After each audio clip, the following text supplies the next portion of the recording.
పూల చెట్లు నాటడానికి మట్టి అనేది తీసుకోవడానికి వచ్చాము గరులో. ఇక్కడ ఫామ్ హౌస్ ఉంటే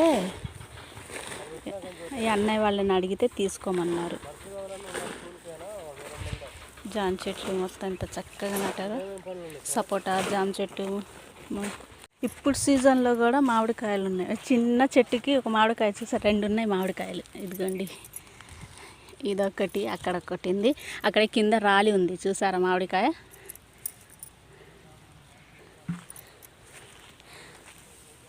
దబ్బకాయ చెట్లు, సీతాఫలం. ఫామ్ హౌస్ అయితే భలే ఉందండి. కొత్తగా కట్టారనుకుంటా, చక్కగా ఉంది కదా. ఈ ఫామ్ హౌస్ ఇప్పుడు కొత్తగా కడుతున్నారు, ఇంకా రెడీ అవ్వలే. ఇంకా చాలా ఉంది చేయడానికి. ఇంతవరకు కట్టి ఉంచారు. మాషాల్లా చెట్టు నిండా దబ్బకాయలు చూడండి ఎన్ని ఉన్నాయో అసలు.